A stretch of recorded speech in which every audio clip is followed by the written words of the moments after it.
Novembre 1314. Philippe le Bel meurt subitement au château de Fontainebleau, laissant derrière lui 3 fils robustes et un royaume prospère.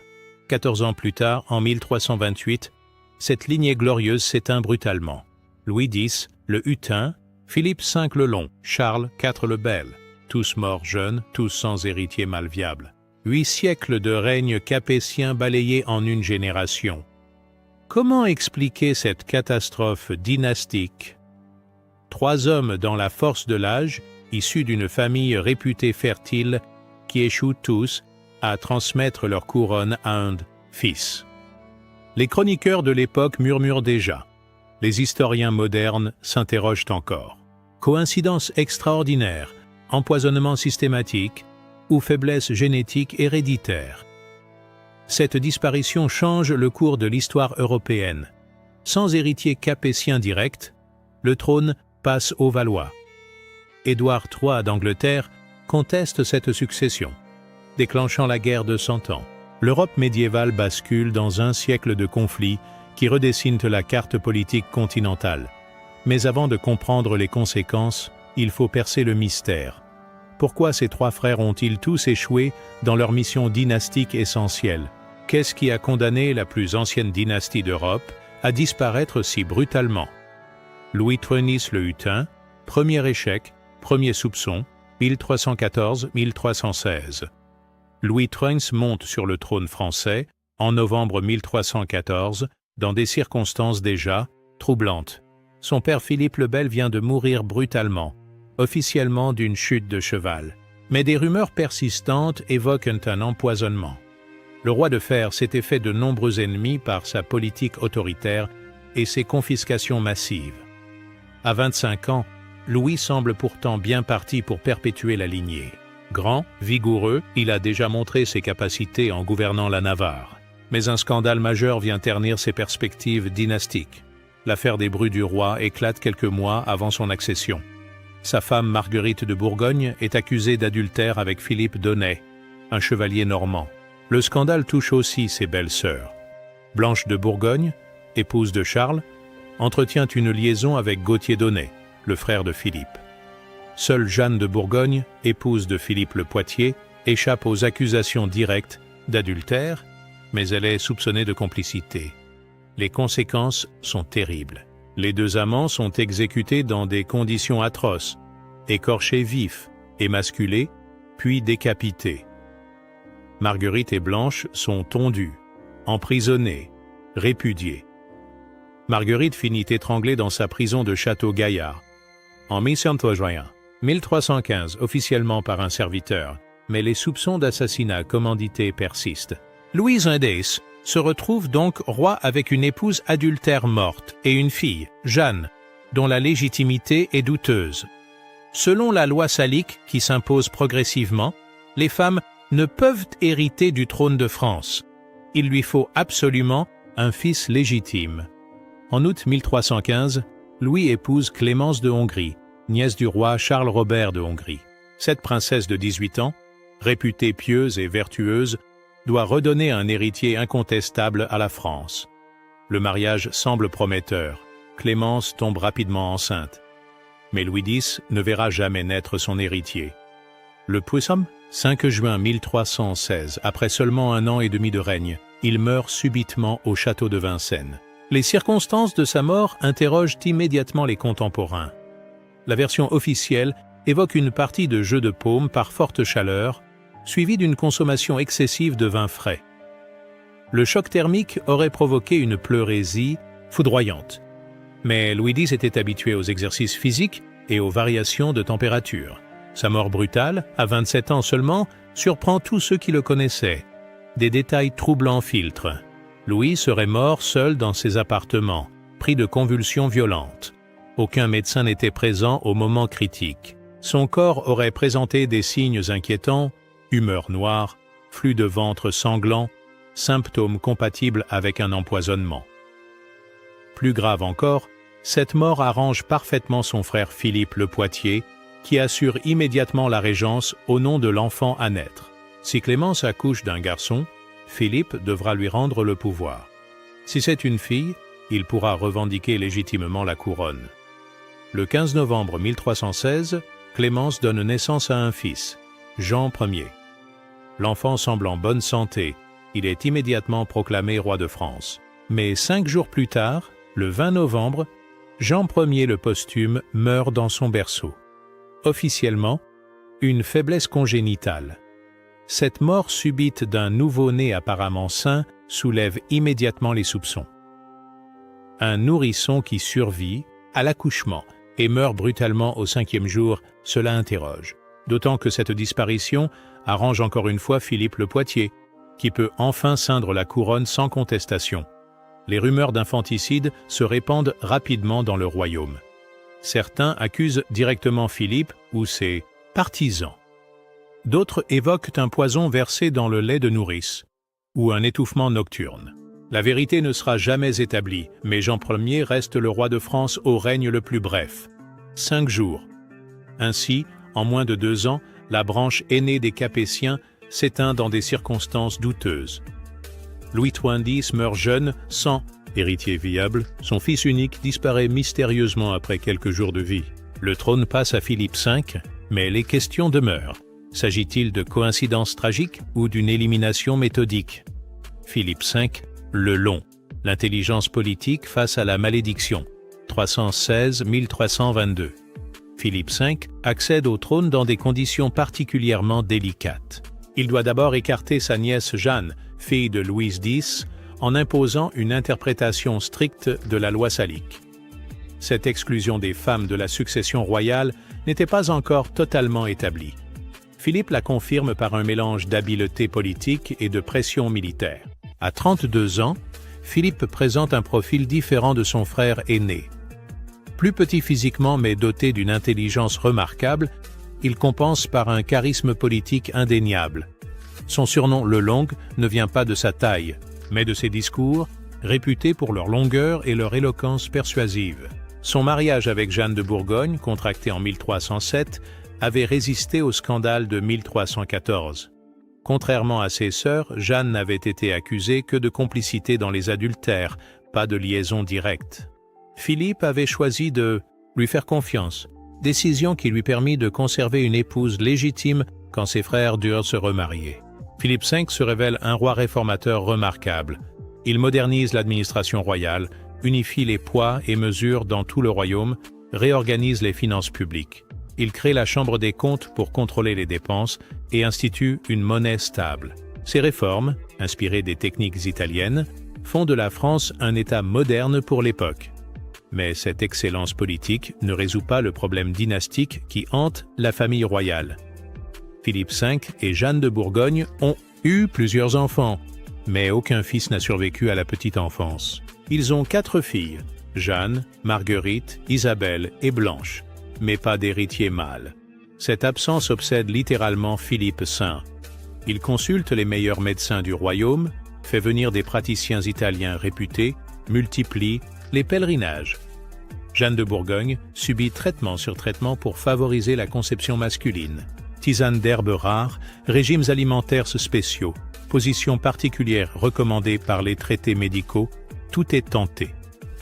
Le roi fait également appel aux astrologues de la cour, espérant identifier les moments propices aux conceptions masculines.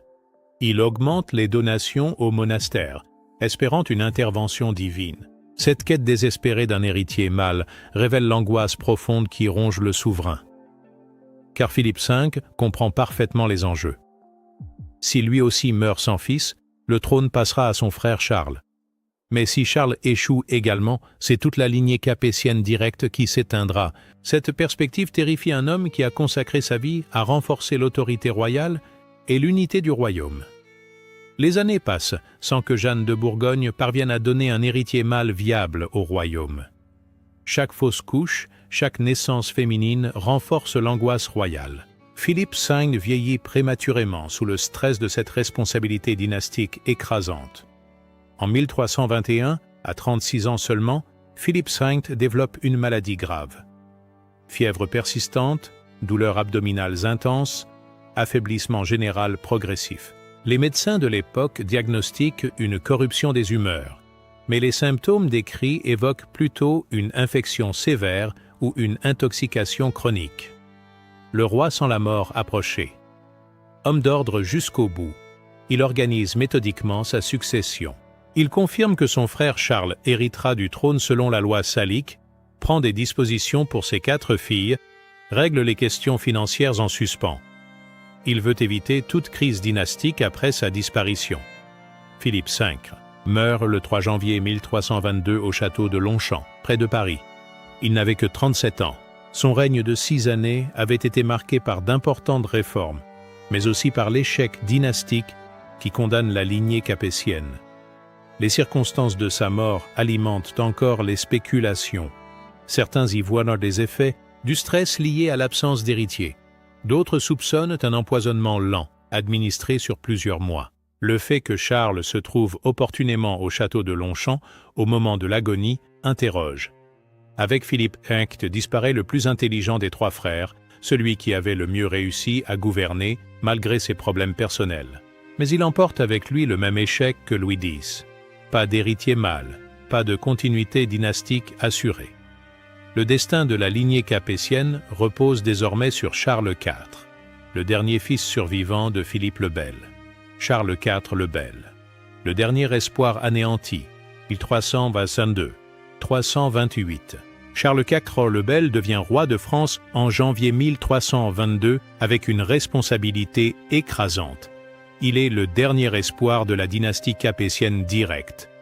À 28 ans, ce 3e fils de Philippe le Bel porte sur ses épaules le poids de 8 siècles d'histoire royale. Si lui aussi échoue à donner un héritier mâle au royaume, c'est toute la lignée qui s'éteindra. Contrairement à ses frères, Charles IV semble d'abord épargné par la malédiction familiale. Il est marié, père de famille, et paraît jouir d'une santé robuste. Son accession au trône se fait sans contestation majeure. Les nobles, fatigués par les crises successives, acceptent l'application de la loi salique sans résistance notable. Charles IV bénéficie également d'une réputation de modération qui le distingue de ses prédécesseurs. Moins autoritaire que Philippe le Bel, moins impulsif que Louis X, moins intellectuel que Philippe V, il incarne une forme d'équilibre royal qui rassure l'aristocratie et le peuple. Pourtant, sa situation matrimoniale reste compliquée par les scandales passés. Son premier mariage avec Blanche de Bourgogne avait été annulé après l'affaire des adultères de 1314. Blanche était morte en captivité en 1326, officiellement de maladie, mais dans des circonstances troubles qui alimentaient les rumeurs d'empoisonnement. Charles avait épousé en secondes noces Marie de Luxembourg en 1322, immédiatement après son couronnement. Cette alliance politique visait à renforcer les liens avec l'Empire germanique, mais elle ne produisit qu'une fille, Marie, née en pleine date de 1323. Encore une naissance féminine, encore un échec dynastique. Le destin semble s'acharner. Marie de Luxembourg meurt prématurément en mars 1324, à peine 2 ans après son mariage. Charles IV se retrouve veuf avec une héritière féminine exactement dans la même situation que ses frères défunts. La pression dynastique devient énorme. Le roi épouse alors en 3e noces Jeanne d'Évreux en juillet 1325.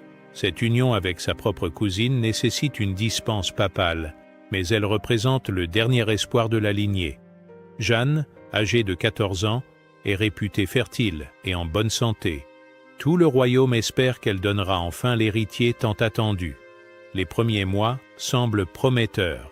Jeanne d'Évreux tombe rapidement enceinte et accouche en mai 326 d'une fille, Jeanne.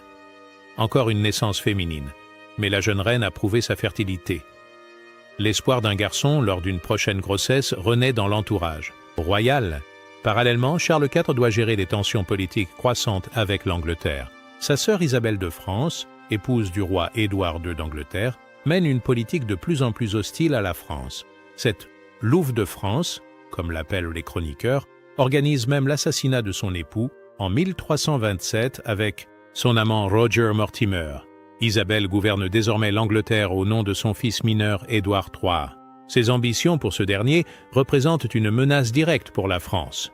Si la lignée capétienne s'éteint, Édouard III pourrait revendiquer le trône français par sa mère, petite fille de Philippe le Bel. Cette pression externe aggrave l'angoisse dynastique de Charles IV. Il comprend que l'avenir de la France dépend de sa capacité à engendrer un héritier mâle. Sans fils, le royaume risque de tomber sous domination anglaise ou de sombrer dans une guerre de succession dévastatrice. Mais à partir de 1327, la santé de Charles IV commence à se dégrader de façon inquiétante. Il développe des symptômes mystérieux, fatigue chronique, fièvre récurrente, douleurs articulaires, troubles digestifs. Les médecins royaux restent perplexes face à cette maladie progressive.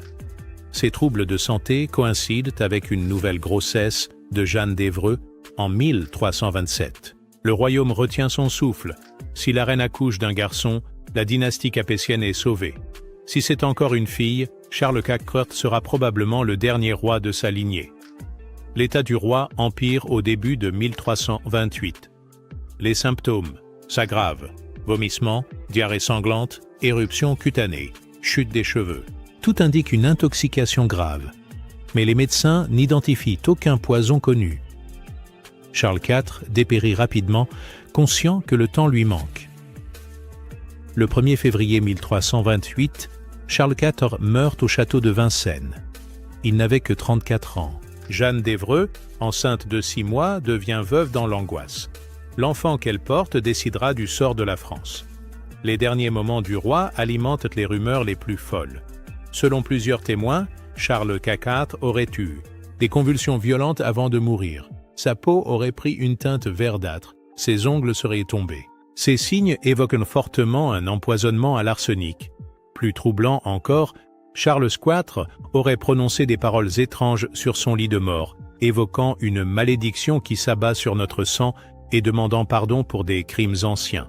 Ces derniers mots, rapportés par son confesseur, alimentent toutes les théories sur une vengeance orchestrée contre la famille royale. Le 1er avril 1328, Jeanne d'Évreux accouche d'une fille, Blanche. Avec cette naissance féminine, s'éteint définitivement la lignée capétienne directe après 342 ans de règne ininterrompu. Philippe de Valois, cousin des 3 frères défunts, devient roi de France sous le nom de Philippe VI. Ainsi se termine la tragédie dynastique la plus mystérieuse de l'histoire française. 3 frères, 3 échecs, 3 morts suspectes. En 14 ans, une malédiction apparente a balayé la plus ancienne dynastie d'Europe. Mais était-ce vraiment une malédiction? Les vraies causes? Anatomie d'une extinction dynastique. L'extinction de la lignée capétienne directe en 14 ans ne peut s'expliquer par le seul hasard. 3 hommes, jeunes et robustes, morts. Prématurément sans héritier mâle viable, cela dépasse largement les probabilités statistiques normales. L'analyse historique moderne révèle plusieurs facteurs qui, combinés, expliquent cette catastrophe dynastique. L'empoisonnement systématique constitue la piste la plus sérieuse. Les symptômes décrits pour les 3 frères correspondent parfaitement aux effets de l'arsenic, poison de choix au Moyen Âge. Facilement disponible, difficile à détecter, l'arsenic provoque exactement les troubles observés. Douleurs abdominales, fièvre, éruption cutanée, chute des cheveux, convulsions terminales. Un empoisonnement lent, administré sur plusieurs mois, expliquerait l'affaiblissement progressif des 3 rois. Cette méthode, plus subtile que l'assassinat direct, permettait d'éviter les soupçons immédiats tout en garantissant l'élimination de la cible. Les empoisonneurs médiévaux maîtrisaient parfaitement ces techniques de mort lente. Mais qui aurait orchestré ces crimes? Plusieurs groupes avaient les moyens et les motifs d'éliminer les fils de Philippe le Bel. La haute noblesse française, d'abord, spoliée de ses privilèges par la politique centralisatrice du roi de fer. Certaines familles comme les Bourgognes, les Flandres ou les grands feudataires du Midi disposaient des réseaux nécessaires pour infiltrer l'entourage royal. Les services secrets anglais représentent une autre possibilité sérieuse. Édouard II, puis son fils Édouard III, avaient intérêt à affaiblir la France. L'élimination de la lignée capétienne directe leur ouvrait des perspectives de succession par Isabelle de France. Les Anglais maîtrisaient déjà les techniques d'espionnage et de sabotage politique. L'implication d'Isabelle elle-même ne doit pas être écartée. Cette louve de France avait démontré sa capacité à organiser des assassinats en éliminant son époux Édouard II. Ambitieuse pour son fils, elle circulait librement entre les cours françaises et anglaises, disposant d'un accès privilégié à l'entourage de ses frères. Mais l'empoisonnement seul n'explique pas l'absence totale d'héritiers mâles viables. Ici, la génétique moderne apporte des éclairages troublants. L'analyse des mariages capétiens révèle un taux de consanguinité préoccupant qui a pu provoquer des anomalies héréditaires. Philippe le Bel descendait lui-même d'unions entre cousins répétés sur plusieurs générations. Ses fils épousèrent des femmes apparentées. Les sœurs de Bourgogne descendaient d'une branche capétienne cadette. Clémence de Hongrie était liée aux Anjou-Sicile. Jeanne d'Évreux était la propre cousine de Charles IV. Cette concentration génétique créait des goulots d'étranglement héréditaires. Certaines mutations récessives, normalement diluées dans une population diverse, s'accumulent et s'expriment quand les mariages se répètent dans un cercle familial restreint. Ces anomalies peuvent affecter spécifiquement la reproduction masculine. Les études médicales modernes sur des cas similaires montrent que certaines mutations génétiques provoquent des fausses couches répétées de fœtus masculins, des morts néonatales ou des stérilités partielles. Ces troubles, liés au chromosome Y, se transmettent de père en fils et peuvent brutalement affecter une lignée masculine entière. Cette hypothèse génétique trouve des échos dans les sources contemporaines. Plusieurs chroniqueurs évoquent des faiblesses de sang dans la famille royale, des corruptions héréditaires qui affecteraient la descendance. Ces termes médiévaux masquent peut-être une réalité biologique que l'époque ne pouvait comprendre. L'hémophilie, par exemple, affecte exclusivement les hommes et se transmet par les femmes. Une mutation similaire, affectant la viabilité des embryons masculins plutôt que la coagulation sanguine, expliquerait l'échec reproductif des trois frères. Leurs épouses auraient pu concevoir normalement des filles, mais perdre systématiquement leur grossesse masculine. La combinaison empoisonnement-faiblesse génétique offre l'explication la plus cohérente de la tragédie capétienne. Des hommes déjà fragilisés par des tares héréditaires auraient succombé plus facilement à des tentatives d'empoisonnement. Leurs épouses, stressées par les échecs de succession et peut-être elles-mêmes victimes d'empoisonnement, n'auraient pas pu mener à terme des grossesses masculines déjà compromises. Cette double malédiction, naturelle et criminelle, expliquerait l'enchaînement fatal de 1314 à 1328. Elle transforme une série de coïncidences apparentes en stratégie d'élimination méthodique, exploitant les faiblesses biologiques de la lignée royale. Les empoisonneurs, quels qu'ils soient, auraient ainsi joué sur plusieurs tableaux. Élimination directe des rois par intoxication progressive, élimination indirecte des héritiers par stress maternel et complications obstétricales. Exploitation des fragilités génétiques pour maximiser l'efficacité de leur action. Cette analyse révèle une vérité troublante. L'extinction des capétiens directs résulte probablement d'un complot sophistiqué, mêlant connaissances médicales, réseaux d'espionnage et exploitation des faiblesses dynastiques. Un crime parfait qui a changé le cours de l'histoire européenne. L'impact géopolitique, comment 3 morts ont redessiné l'Europe. L'extinction de la lignée capétienne directe en 1328 déclenche immédiatement une crise de succession majeure qui bouleverse l'équilibre européen. Philippe de Valois, cousin des rois défunts, accède au trône français, mais sa légitimité est contestée par Édouard III d'Angleterre, petit-fils de Philippe le Bel par sa mère Isabelle. Cette contestation dynastique débouche directement sur la guerre de 100 ans. En 1337, 9 ans après la mort de Charles IV, Édouard III se proclame roi de France et débarque en Normandie. Ce conflit, qui durera effectivement 116 ans, transforme radicalement l'Europe médiévale et inaugure une nouvelle ère de relations internationales. Sans l'extinction des Capétiens directs, cette guerre n'aurait jamais eu lieu. Louis Iix, Philippe V ou Charles IV régnant encore en 1337 auraient privé Édouard III de tout prétexte dynastique crédible. La paix entre la France et l'Angleterre aurait probablement persisté, évitant les catastrophes qui marquent les XIVe et XVe siècles. Le changement dynastique affaiblit considérablement la position française. Philippe VI de Valois, cousin éloigné, ne dispose pas du même prestige que ses prédécesseurs. Il doit composer davantage avec la noblesse, accepter des concessions qui érodent l'autorité royale patiemment construite par Philippe le Bel et ses fils. Cette faiblesse institutionnelle contribue directement au désastre militaire du début de la guerre de Cent Ans. Les défaites de Crécy, 1346, Poitiers, 1356 et Azincourt, 1415, résultent en partie de l'incapacité des Valois à mobiliser efficacement les ressources du royaume. Un roi capétien direct aurait peut-être mieux résisté aux assauts anglais. L'aspect économique aggrave la situation. Les guerres constantes épuisent les finances royales françaises, patiemment reconstituées sous Philippe le Bel. Les Valois doivent multiplier les impôts, dévaluer la monnaie, emprunter massivement. Cette politique désastreuse provoque révolte populaire et jacquerie qui affaiblissent encore le royaume. La prospérité française du début du XIVe siècle s'évanouit rapidement. La France, première puissance européenne sous Philippe, le Bel devient un royaume ravagé, occupé partiellement par les Anglais, déchiré par les guerres civiles. Cette dégradation modifie profondément l'équilibre continental. L'Angleterre, paradoxalement, ne tire pas tous les bénéfices escomptés de cette situation. Engagée dans une guerre continentale interminable, elle néglige ses autres possessions et ses relations avec l'Écosse ou l'Irlande. Les coups militaires grèvent ses finances, provoquent des tensions sociales qui débouchent sur la révolte de Wat Tyler, 381. L'Empire germanique profite de l'affaiblissement franco-anglais pour reprendre de l'influence en Europe centrale. Charles IV de Luxembourg, empereur de 1355 à 1378, renforce considérablement la position impériale pendant que la France et l'Angleterre s'épuisent mutuellement. Cette résurgence allemande redessine la géopolitique européenne. L'Espagne, émergente, trouve également un espace pour développer ses ambitions.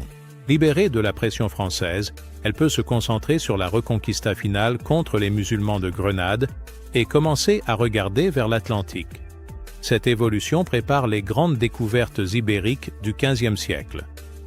Sur le plan religieux, l'extinction capétienne affaiblit la position française face à la papauté. Philippe le Bel avait réussi à installer les papes en Avignon, créant une dépendance française qui durait depuis 1309. Les Valois, moins habiles et affaiblis par les guerres, perdent progressivement cette influence. Le grand schisme d'Occident, 1378-1417, témoigne de cette perte de contrôle français sur l'Église. L'élection simultanée de deux papes, l'un à Rome et l'autre à Avignon, divise la chrétienté occidentale. La France ne parvient plus à imposer sa volonté comme au temps de Philippe le Bel. Ces bouleversements religieux ont des conséquences durables. L'affaiblissement de l'autorité papale prépare les réformes protestantes du XVIe siècle. Les critiques conciliaires contre la monarchie pontificale, née de la crise de succession française, annoncent les remises en cause plus radicales de Luther et Calvin. La recomposition géopolitique influence directement les grandes découvertes. Une France forte du XIVe siècle aurait peut-être participé plus activement à l'exploration maritime. Son affaiblissement laisse le champ libre aux initiatives ibériques, puis anglaises et hollandaises. L'histoire coloniale mondiale s'en trouve modifiée. Ces changements préparent également l'émergence du système westphalien. La guerre de Cent Ans accélère la formation des États-nations modernes, avec des frontières définies, des administrations centralisées, des identités nationales affirmées. Ce processus, né de l'extinction capétienne, structure encore les relations internationales contemporaines. Au niveau social, l'effondrement de l'ordre capétien traditionnel accélère les mutations de la société médiévale. La noblesse d'épée perd de son importance face aux nécessités militaires nouvelles. Artillerie, fortifications, armée, professionnels. La bourgeoisie urbaine, enrichie par les commandes d'armement, gagne en influence. Ces transformations sociales préfigurent les révolutions ultérieures. L'émergence d'une bourgeoisie d'affaires, la professionnalisation des armées, l'affaiblissement relatif de l'aristocratie traditionnelle, tous ces processus déclenchés par l'extinction capétienne préparent les bouleversements des temps modernes. L'extinction de la lignée capétienne directe entre 1314 et 1328 reste l'une des énigmes les plus fascinantes de l'histoire européenne. En 14 années seulement, 3 frères robustes ont disparu sans laisser d'héritier mâle viable, mettant fin à 8 siècles de règne ininterrompu. Cette série de décès ne peut relever du simple hasard. L'analyse des faits révèle une combinaison mortelle de facteurs. L'empoisonnement systématique apparaît comme l'explication la plus crédible des 3 morts prématurées. Les symptômes décrits, les circonstances suspectes, les intérêts politiques en jeu, tout concorde vers cette hypothèse criminelle. Reste à identifier les coupables parmi les nombreux ennemis de Philippe le Bel et de sa descendance. La noblesse spoliée, les services anglais, voire Isabelle de France elle-même.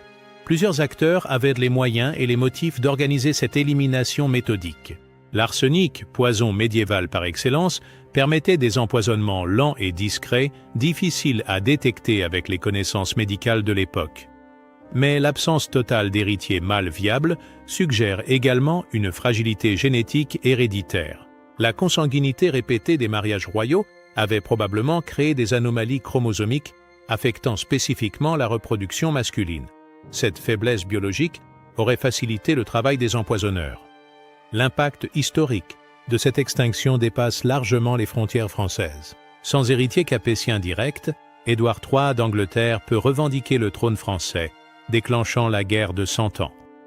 Ce conflit transforme l'Europe médiévale, accélère la formation des États-nations, bouleverse les équilibres géopolitiques. La France, première puissance européenne sous Philippe le Bel, sombre dans un siècle de guerre et d'occupation partielle. L'Angleterre s'épuise dans cette guerre continentale interminable. L'Empire germanique et l'Espagne profitent de cet affaiblissement franco-anglais pour renforcer leur position. L'Europe entière bascule dans une nouvelle configuration politique. Ces bouleversements préparent également l'émergence du monde moderne. L'affaiblissement de l'autorité papale, la montée de la bourgeoisie, la professionnalisation des armées, l'émergence des identités nationales, tous ces processus, déclenchés par l'extinction capétienne, structurent encore nos sociétés contemporaines. La tragédie des derniers Capétiens illustre parfaitement la fragilité des constructions politiques médiévales. Une lignée qui semblait éternelle disparaît en une génération, emportant avec elle un ordre politique millénaire. Elle montre aussi l'importance des individus dans l'histoire. La mort prématurée de quelques hommes change le destin de millions d'autres. Cette leçon garde toute sa valeur dans notre monde contemporain. Les institutions humaines, même les plus solidement établies, restent vulnérables aux aléas biologiques, aux complots politiques, aux hasards de l'histoire. La disparition des Capétiens directs nous rappelle que rien n'est jamais définitif en politique. Le mystère entourant ces 3 morts suspectes nourrit encore l'imaginaire collectif. Empoisonnement, complot, malédiction. Cette histoire mélange grande politique et intrigue criminelle, puissance et fragilité humaine. C'est peut-être cette richesse narrative qui explique la fascination durable exercée par ces 14 années fatales. Au-delà des spéculations, une certitude demeure. L'extinction de la lignée capétienne directe marque une rupture fondamentale dans l'histoire européenne. Elle inaugure une nouvelle époque, caractérisée par l'instabilité dynastique, les guerres de succession, mais aussi les transformations profondes qui mènent vers l'époque moderne. Louis Bernidis le Hutin, Philippe V le Long, Charles IV le Bel. 3 noms gravés dans l'histoire comme les derniers représentants d'une dynastie glorieuse. Leur échec dynastique commun, leur mort suspecte, leur incapacité à transmettre leur héritage politique reste l'une des énigmes les plus troublantes du Moyen-Âge finissant. 14 années ont suffi pour effacer 8 siècles d'histoire capétienne. 14 années qui ont changé le visage de l'Europe pour les siècles suivants. La malédiction des derniers Capétiens, qu'elle soit naturelle ou criminelle, nous enseigne que les dynasties les plus puissantes ne sont jamais à l'abri d'une extinction brutale. Une leçon d'histoire qui résonne encore aujourd'hui dans nos démocraties modernes, où la continuité politique reste toujours fragile et incertaine.